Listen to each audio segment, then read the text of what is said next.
Good morning students. आज हम कक्षा 7 हिंदी बसंत भाग 2 का पहला पाठ हम पंछी उन्मुक्त गगन के जो एक कविता के रूप में आपके सामने प्रस्तुत है। और इस कविता के जो कवि हैं वो शिव मंगल सिंह सुमन हैं।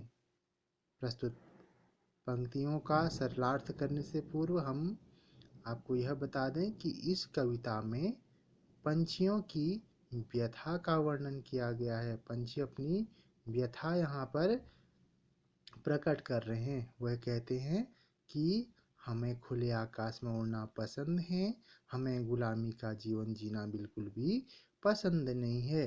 गुलामी का जीवन जीने से बेहतर हम मर जाना पसंद करेंगे। तो हम पंछी उन्मुक्त गगन के पिंजरबद्ध न गा पाएंगे, कनक तीलियों से टकराकर पुलकित पंख टूट जाएंगे। यानी हम पंछी उन्मुक्त मीन्स आज़ाद, गगन के गगन मीन्स आकाश। हम जो पंछी हैं, हम जो पक्षी हैं वो खुले आकाश में विचरण करने वाले हैं, उड़ने वाले हैं। पिंजरबद्ध न गा पाएंगे, पिंजरे में बंद होकर हम अपनी खुशी के गीत नहीं गा पाएंगे। कनक तीलियों से टकराकर पुलकित पंख टूट जाएंगे। हमारे जो पुलकित पंख मीन्स कोमल पंख हैं, वह कनक तीलियों मीन्स, कनक मीन्स सोना, तीलियों मीन्स सलाखें, जो सोने की सलाखें हैं, उनसे हमारे जो कोमल पंख हैं वह टकरा कर क्या हो जाएंगे, टूट जाएंगे। हम जो पंछी हैं, पक्षी हैं, हमेशा खुले आकाश में उड़ने वाले हैं और हम पिंजरे में बंद होकर अपनी खुशी के गीत नहीं गा पाएंगे। हमारे जो कोमल पंख हैं वह सोने की सलाखों से टकराकर टूट जाएंगे। आगे बढ़ते हैं।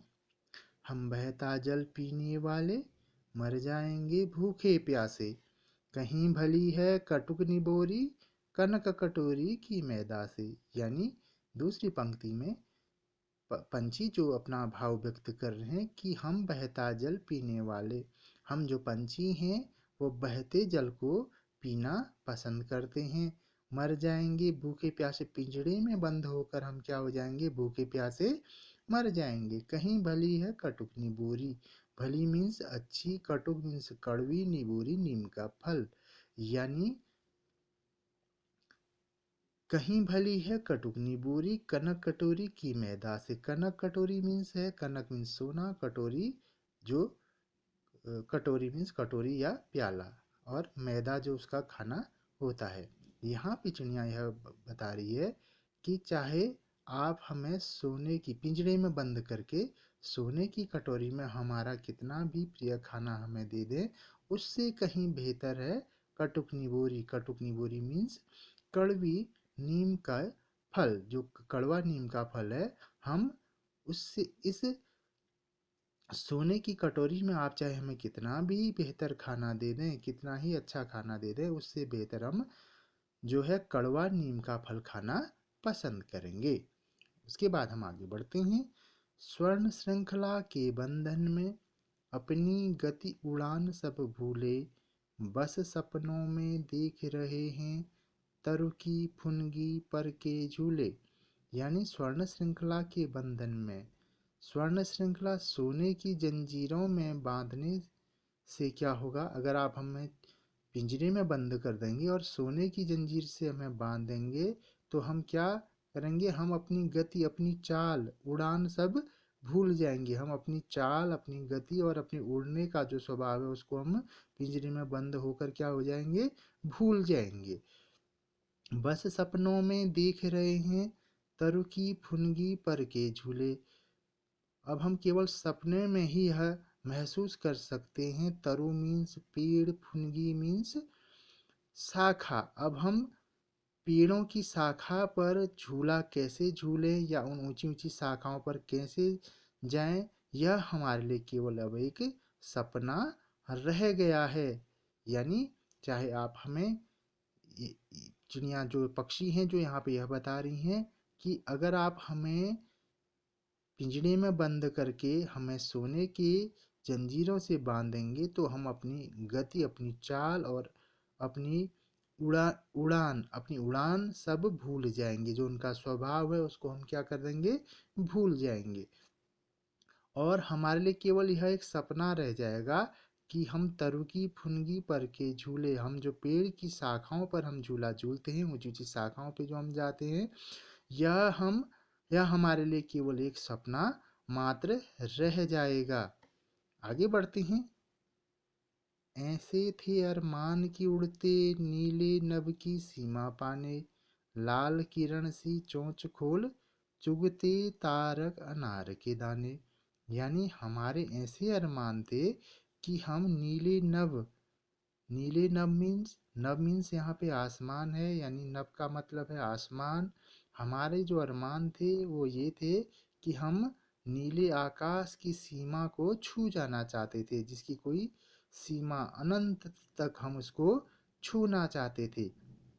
लाल किरण सी चोंच खोल, चुगते तारक अनार के दाने। और हमारी जो लाल जो चोंच है, और हम उससे यह चाहते थे कि हम जो तारे रूपी अनार के दाने हैं उसको हम अपनी लाल चोंच से चुगना चाहते थे। यह उन पक्षियों की अभिलाषा थी।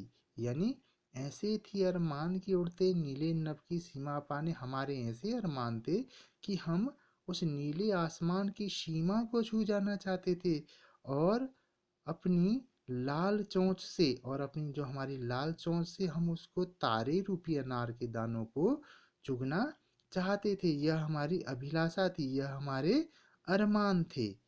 इसके बाद हम आगे जाएंगे।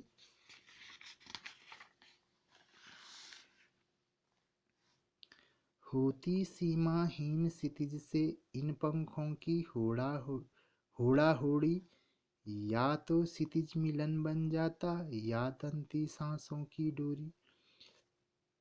यानी होती सीमाहीन क्षितिज, सीमाहीन यानी सीमाहीन का मतलब है बहुत दूर दूर तक, जिसकी कोई सीमा नहीं है। क्षितिज मीन्स धरती और आकाश के मिलन का केंद्र।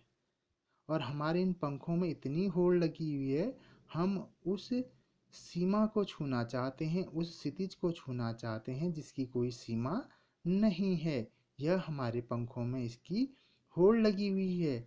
या तो क्षितिज मिलन बन जाता, या उस क्षितिज से हमारा मिलन हो जाता। अगर ऐसा नहीं हो पाता, या तनती सांसों की डोरी, अगर ऐसा नहीं हो पाता, या हम मर जाते, हमारी सांस हमसे उखड़ जाती, या अर्थात हम मर जाते। अगर ऐसा नहीं होता, उनकी अभिलाषा क्या थी? होती सीमाहीन स्थिति से इन पंखों की होड़ाहोड़ी, हम इन पंखों में हमारी इतनी होड़ मची हुई है कि हम इस सीमाहीन, जिसकी कोई सीमा नहीं है, उस स्थिति से मिलना चाहते थे, हम उस क्षितिज तक पहुंचना चाहते थे। हम या तो क्षितिज मिलन बन जाता, या हम उस क्षितिज, उस केंद्र बिंदु से, जो धरती और आकाश का केंद्र बिंदु है, उससे हमारा मिलन हो जाता। अगर ऐसा नहीं हो पाता तो या तंती सांसों की डोरी, या हमारी सांसों की डोरी टूट जाती, या हम मर जाते। आगे बढ़ते हैं। नीड़ न दो चाहे टहनी का। नीड़ मीन्स होता है घोंसला। चाहे तुम हमें घोंसला न दो, चाहे टहनी का, तुम चाहे हमें टहनी में क्या दो, हमें घोंसला न बनाने दो। आश्रय छिन्न भिन्न कर डालो। जो हमारा आश्रय है, हमारा घोंसला है, चाहे तुम उसको क्या कर दो, छिन्न भिन्न कर डालो, उसको नष्ट कर डालो।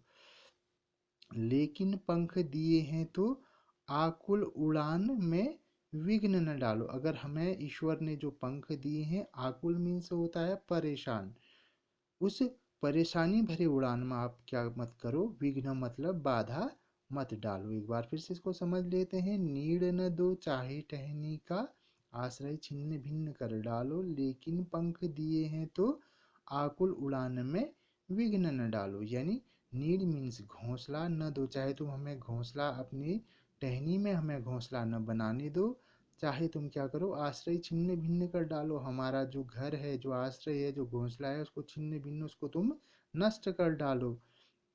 लेकिन पंख दिए हैं तो, लेकिन जो भगवान ने, ईश्वर ने हमें जो पंख दिए हैं, उस आकुल उड़ान में विघ्न न डालो। आकुल मीन्स है यहाँ पे परेशानी, उस परेशानी भरी उड़ान में तुम हमारी बाधा न डालो। तो यहाँ पर इस कविता में कवि ने पंछियों के माध्यम से, पक्षियों के माध्यम से स्पष्ट किया है कि जो पंछियों का जो स्वभाव है वह खुले आसमान में उड़ने का है, विचरण करने का है।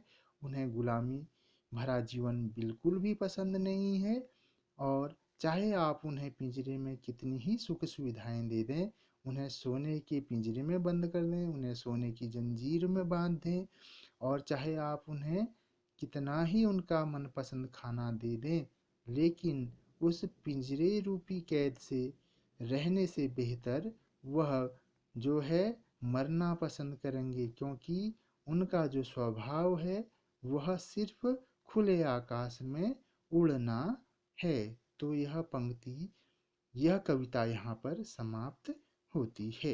इसके बाद हम आगे इसके प्रश्न उत्तरों को आपको कॉपी में कराएंगे।